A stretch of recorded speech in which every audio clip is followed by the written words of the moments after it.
I watched through the surveillance camera as my fiancée, Lisa, lay on the bed in her wedding dress, passionately embracing another man like newlyweds. Tomorrow is our wedding day. I chuckled bitterly and said, "You know this is our wedding bed, right?" Lisa, unfazed, replied, "So what? That makes it more exciting. Besides, what can you do about it? You're just trying to please my dad. Do you dare to divorce me?" I shook my head and turned to leave. She sneered and called me a loser. As I closed the door, I could hear their heavy breathing from inside the room. Over the years, I had been working my asses off for her father. Lisa thought she had me under her thumb. What she didn't know was that 6 months ago, I had already taken control of all her father's assets in the company. If I want, he would be bankrupt right away. I made 2 phone calls. The first was to inform all our friends and family that the wedding was off. The second was to my secretary, instructing him to tell all the shareholders that from now on, I would be in charge. The shareholders acted quickly. As I reached the ground floor, I saw Lisa's driver rushing towards me. He bowed deeply, and I got into the Porsche and drove away. The car and driver were gifts from other shareholders trying to curry favor with her father. Now, Lisa was worthless in their eyes. Upstairs, Lisa was still oblivious to the fact that she was now penniless. Even the new house was a gift from a developer who wanted to befriend me when he heard about our wedding. As I got into my car, I saw a group of property management staff hurrying upstairs. The 10,000 square foot house was no longer Lisa's to live in. Soon, she was dragged downstairs, disheveled and shouting, "Don't touch me! Do you know who my father is? How absurd. After I took away his power, her father was nothing." Lisa saw me in the car and broke free from the security guards, pounding on my window and yelling, "Sam, what are you up to? I'm going to tell my dad and make sure you lose everything." She still didn't understand that she was the one who had lost everything. The man beside her, Ross, pleaded with me, "Sam, this is between me and Lisa. You can't just throw her out. Don't forget how her father helped you all these years." I glanced at Ross. I knew him. He was the guy Lisa had a crush on during school. She had loved him for years. When Ross got a scholarship to study abroad, Lisa lost her virginity to him. That night, she got pregnant and had an abortion later, crying that she had lost his child. I had worked tirelessly for Lisa's family, but now I only cared about the business. I calmly told the driver, "Drive." The scenery outside the car started to blur as we drove away. Lisa pounded on the window, screaming hysterically, "Sam, at the shareholders' meeting the day after tomorrow, I'm going to kick you out of my company." I laughed. Over the years, people thought Lisa's father was promoting me, but they forgot that he built his fortune through smuggling and was caught for tax evasion. It was my father who took the fall for him, and my dad ended up serving time in prison. Maybe he felt indebted because I was his godson. The first day I entered Lisa's house, she arrogantly told me, "They say your dad is my dad's servant, so from today you're my servant." Her father laughed heartily and told me not to take it personally. From that day on, I lived for Lisa's family. In front of our classmates, Lisa would call me her servant, making me carry her backpack and do her homework. If I ever refused, she would publicly humiliate me, saying, "You bastard, if it weren't for my dad, you'd be dead by now. You should be grateful." Even when I wore new clothes, she would announce that her dad bought them for me. I was their servant from childhood. As I grew up, I joined her family's company and climbed the ranks. But every step was stained with blood. I eliminated every enemy that posed a threat to Lisa's family, helping their business reach new heights. All the while, Lisa indulged in a life of luxury, leaving me to pave the way for her. She never noticed her father showing signs of Alzheimer's. If she had, I wouldn't have been able to seize control of their vast empire. The next day, Lisa showed up with Ross. She barged into my office, furious. "Sam, you really had the nerve to cancel the wedding?" she yelled. I glanced at her calmly and asked, "What's the matter? Where's my dad?" "My cards are all declined," she demanded. "He's out of town on business," I replied casually. In reality, he was in a foreign nursing home, having forgotten who he was long ago. Lisa stared into my eyes, then suddenly laughed angrily. "I was planning to kick you out at the shareholders' meeting tomorrow, but I can't stand the sight of you any longer. Get out of that chair." She slapped a document on my desk. It was a personnel appointment letter, signed by her father 6 months ago, appointing Ross as the assistant general manager. They were gunning for my position, expecting me to train him. Lisa sneered. This position belongs to Ross. Ross, pretending to be humble, said, Sorry, Sam. Lisa asked me to help out. I didn't know it would be like this. I nodded and extended my hand. Welcome aboard. Ross shook my hand, his face full of triumph. I withdrew my hand and said, But you stepped into my office with your left foot first. That's bad for the company's image. Go to HR and resign. Ross's smile froze. Lisa's eyes widened. How dare you fire Ross? I calmly flipped through some documents and said, Is there a problem with me firing my assistant? Ross tried to maintain his facade, saying, Sam, I understand you're angry, but this is Lisa's father's appointment. If you fire me now, you'll look bad at tomorrow's shareholders meeting. Will I? I took out my phone, turned on the camera, and looked at my reflection. I think I look just fine. He stood there, stunned. Lisa was furious, swept all the documents off my desk. Sam, do you really think you're the general manager of my family's company? Let me tell you the truth. The only reason I agreed to marry you was because my dad saw potential in you. Now that the company is stable, we don't need you anymore. I nodded. I've always known that. She continued with a cold smile. You're about to become a pauper. Why do you think I made you sign a prenuptial agreement? I laughed out loud. Thank you for the prenuptial agreement. You dare laugh. Lisa was about to explode, but I simply stood up and straightened my tie. Sorry, I have a meeting to attend. I won't be keeping you. Ross sighed. Sam, I know this is hard for you to accept. I'll come back tomorrow to start my job. I ignored him and walked out, calling my secretary. When he answered, I asked, How are the preparations? Everything is set for the shareholders' meeting tomorrow morning, he replied respectfully. Boss, where are you going? To pick someone up from prison. At the prison gate, I sat in my Maybach, reviewing the plans for tomorrow. As the gates opened, my father walked out, carrying a small bag and dressed simply. My secretary rushed to help him with his bag. My father touched the car door, marveling. Lisa's dad is so generous, giving you such an expensive car. Get in, I said calmly. He hesitantly got in, wiping the seat. I don't want to get dirt on Lisa's dad's car. Son, I'm glad I left you with him. Look how well he raised you. Raised me? I scoffed. In middle school, Lisa forced me to kiss her feet in front of our classmates. When I refused, she slapped me 3 times. Her dad just told her not to joke around. Is that raising me? I got into an Ivy League school, but she needed a servant, so I was sent to the same university to clean her dorm while she pampered Ross in a hotel. After her abortion, she was weak and ordered me around. Is that raising me? I'll never forget the taste of humiliation. My father's smile faded. You can't be ungrateful. Look at you now, all dressed up, thanks to Lisa's family. I said nothing. My father had been loyal to Lisa's family for decades, grateful for any scraps they threw his way. But I was different. I endured so much, and no one would ever step on me again. Today, I brought him here to witness Lisa's downfall and my rise to power. When we arrived at the Lou Group's headquarters, Lisa and Ross were already waiting. My father rushed to Lisa. Lisa, you've grown so much.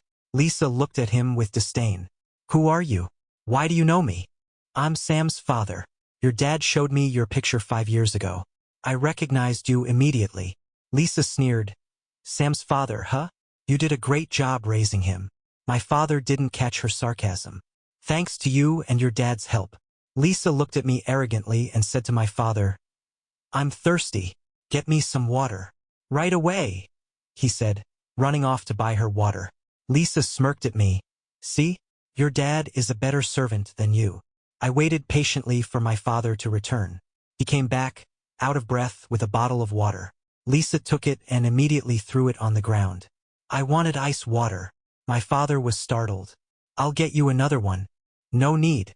I don't want it anymore, Lisa said, glaring at me before walking into the building.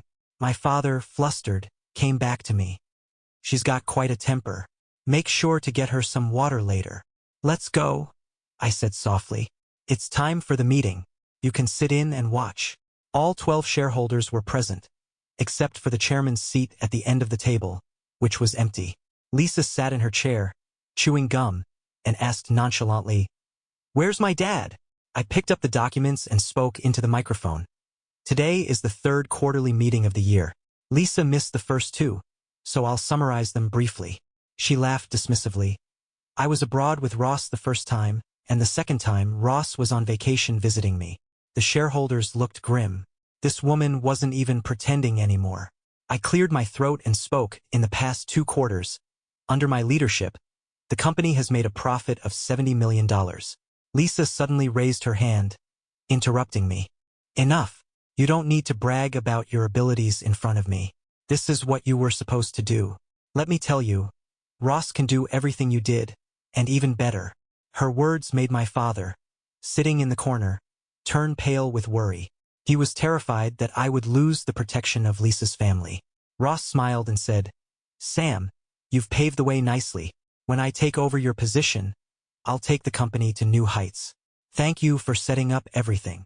I glanced at him. Yes, all these achievements are the result of my hard work over the years. Lisa said gently, Ross, you don't need to thank him. The company is on the rise now. When you take over, you can do even better. Ross smiled and said, Silly, no matter what the company's situation is, I'll be with you through thick and thin. We can share the good times and endure the bad together. Hearing Ross say this, I felt relieved. I cleared my throat and continued. In the third quarter, the company lost $400 million. Additionally, 5 banks are demanding early repayment of loans. The chairman has fled abroad. Today's shareholders' meeting is to discuss applying for dissolution. Lisa was stunned. The smile on her face froze, then disappeared, leaving her pale. I sighed and said, Lisa, it's a good thing you came today. Your dad has fled the country. There are debt collectors outside. They said if you don't pay today, they'll take a finger for every $100,000. Luckily, you have Ross to share the burden. Your family owes $4 million. Between the two of you, counting toes, you can just about cover it. Lisa was no longer the arrogant person she was moments ago. She grabbed my shirt, trembling with anger and fear. What have you done? Our company was profitable. Why are we suddenly bankrupt? Answer me. I looked at her distressed face and smiled. I've always worked diligently for your family, but you're right. I don't have the ability. Ross should take this position. Yes, it's all business. In the first quarter, the company was thriving. In the second quarter, I noticed Lisa's father showing signs of Alzheimer's. I proposed expanding the company's business sectors. To save costs, I started a new company, telling him it was for Lisa. Selfishly, he was happy to take shareholders' money under the guise of cooperation. Meanwhile, Lisa was too busy having too much fun to care about the company. She never bothered to read the documents, just signed and took the money. She had already handed the company over to me. During his last moments of clarity, Lisa's father thought he was paving the way for his daughter, planning to push me out. By the third quarter, Lisa's father had completely lost his memory. Under my management, the company started pouring marketing funds into the new company, but it yielded nothing. Production increased and debts piled up. Normally, the other shareholders would have noticed my actions, but they were on my side. To achieve great things, you must learn to make friends. After years of working together, the shareholders knew well the selfishness and incompetence of Lisa and her father. Seeing Lisa's father's secret maneuvers, they firmly stood by me. I couldn't have built this company alone. Behind me were the other 11 shareholders, all supporting me against Lisa. Lisa could only look to Ross for help. Ross frantically grabbed my documents and started flipping through them. Lisa, don't worry, he said. There are still a lot of goods in the warehouse that haven't been sold. Plus, your family has decades of production lines and customer bases. These are our assets. If we liquidate everything, based on your and your father's shares, not only can we pay off the debts, but you could also be worth millions. Hearing this, Lisa breathed a sigh of relief. I nodded and said, Yes, today a new company is indeed interested in acquiring our business. Lisa, now agitated, yelled at me, You useless fool! Go welcome the CEO properly. Following her orders, I sat on the chairman's seat. Lisa stared at me in shock. You idiot! Why are you there? I said, Let's discuss the acquisition of your family's assets. Lisa was initially dumbfounded but quickly regained her composure. She gritted her teeth and said, So, you've already joined another company and are here to negotiate the acquisition of our business? Lisa sat back in her chair and sneered. What's your new boss offering? I said, I've already had the warehouse inventory, production lines, remaining warehouse leases, and stable customer lists appraised. The total value is approximately $240 million. Ross, excited, turned to Lisa and said, Honey, if we sell everything and pay off the debts, you'll still have at least $100 million left. Lisa nodded and said to me, I don't want to negotiate with you. You don't even have the qualifications. Have your boss pay up now. And I have one additional condition. I asked, What condition? She coldly replied, I want your new boss to put in writing that you will never be allowed to serve as general manager. I paused for a moment and then said honestly, I'm not the general manager of the company. I was telling her the truth. I'm the chairman. The general manager position is reserved for my secretary. When Lisa heard that I wasn't the general manager, she started laughing hysterically. Sam, if I'm going down, you're going down with me. You're disgusting. I looked at her calmly and asked, Have you laughed enough? She waved her hand dismissively. You're not even worth laughing at anymore. Bring the $240 million contract for everyone to sign. All the shareholders looked at Lisa with meaningful expressions. She was puzzled and said, What are you all waiting for? Come and review the contract. I asked her, Did I say I was offering $240 million? She was stunned. I continued, Considering the depreciation of the production lines and the seasonal nature of the goods, my company is willing to offer $40 million. Lisa slammed the table and cursed. Is this how you negotiate? Fine, I won't sell. There are plenty of companies that want to buy. We don't need you. She stood up angrily to leave, and Ross grabbed her hand, saying, Sam, I see what's going on. Your company never intended to buy. You're just here to bully Lisa. I smiled. So what? He said, Karma is a bitch. When we rise again, I'll make you pay 100-fold for today's humiliation. I'll deal with the debt collectors. Lisa's family is still powerful. He held Lisa's waist and glared at me, ready to leave. I coldly said, Stop. This is a shareholders' meeting. Whether or not to sell to my company is decided by voting. Lisa sneered. Do you think anyone will agree to such terms? The shareholders all raised their hands. Lisa's face turned even paler, and Ross almost lost his balance, stunned by what he saw. For major company decisions, a 2/3 majority vote is required. At this moment, the vote was 11-1. I smiled and said, Let's sign the contract. Lisa couldn't hold back any longer and started throwing a tantrum in the meeting room. The shareholders, of course, agreed. The new company was built by us, and they had all placed their people in it.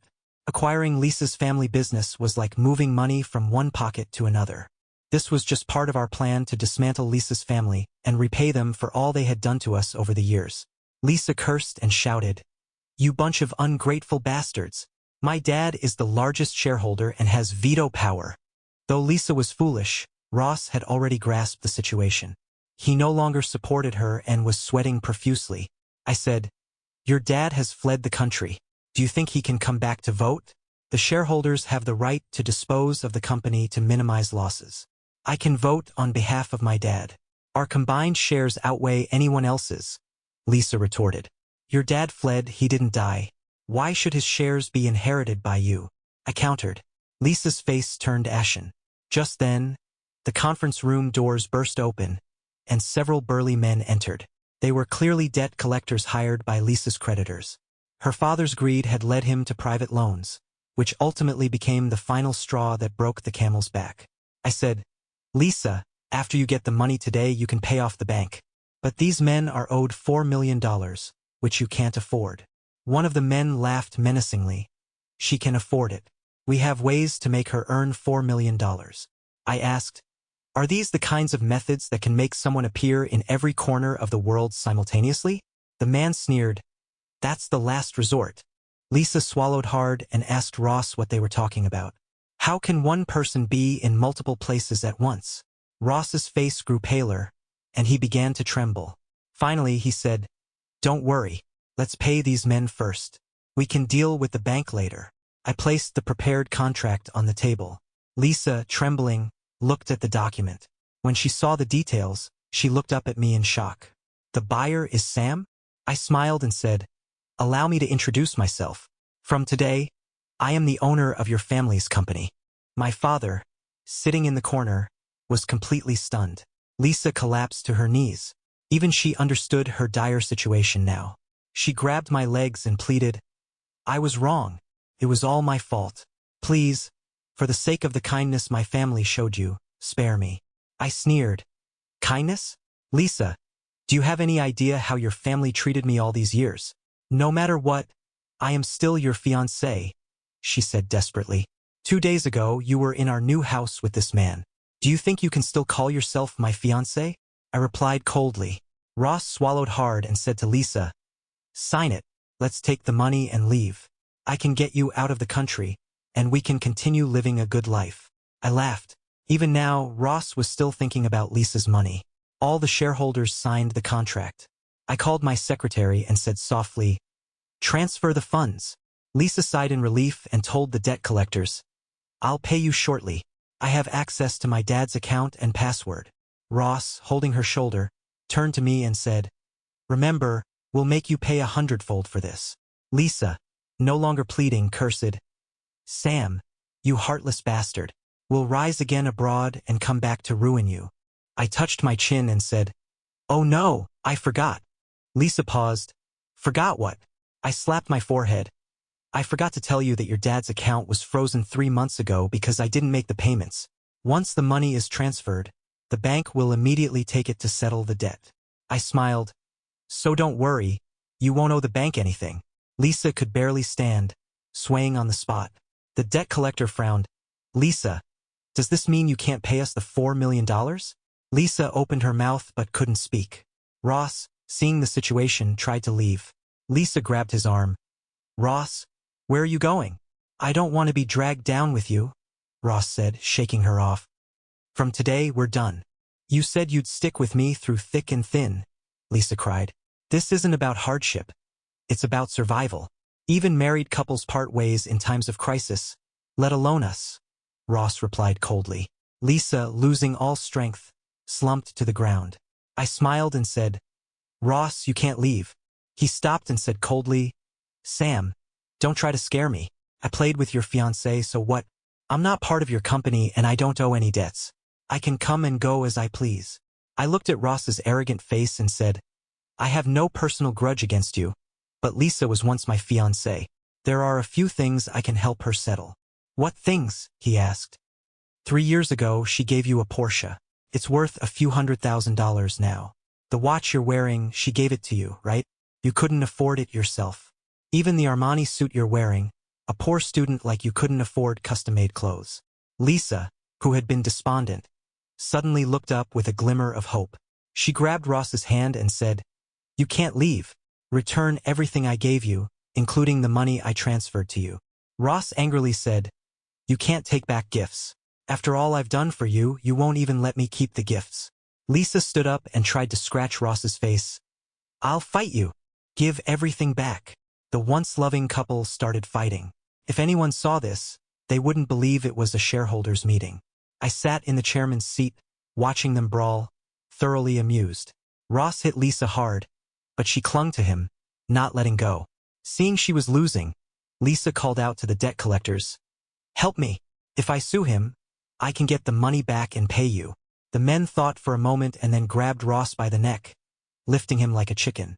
If they could get the money legally, they preferred not to exert extra effort. Ross was furious. I've been with you for years, and now you want everything back? You disgust me. Lisa retorted. I should be the one disgusted. I got pregnant and had an abortion for you. I wanted to give you my family's business, but you're the real wolf in sheep's clothing. I watched the angry Lisa and thought, how interesting. Over the years, how much had she invested in Ross? Former lovers now fighting in court. The court ruled that Ross had to return all the gifts. The cars and items could help Lisa pay off about $2 million of her debt. She also found out she had transferred $2.8 million to Ross, but he had spent it all. Even with the court ruling, he couldn't repay the money. The next time I saw Lisa, I was in my car. She was standing on the street, dressed in cheap clothes, holding a cigarette, with heavy makeup on her face.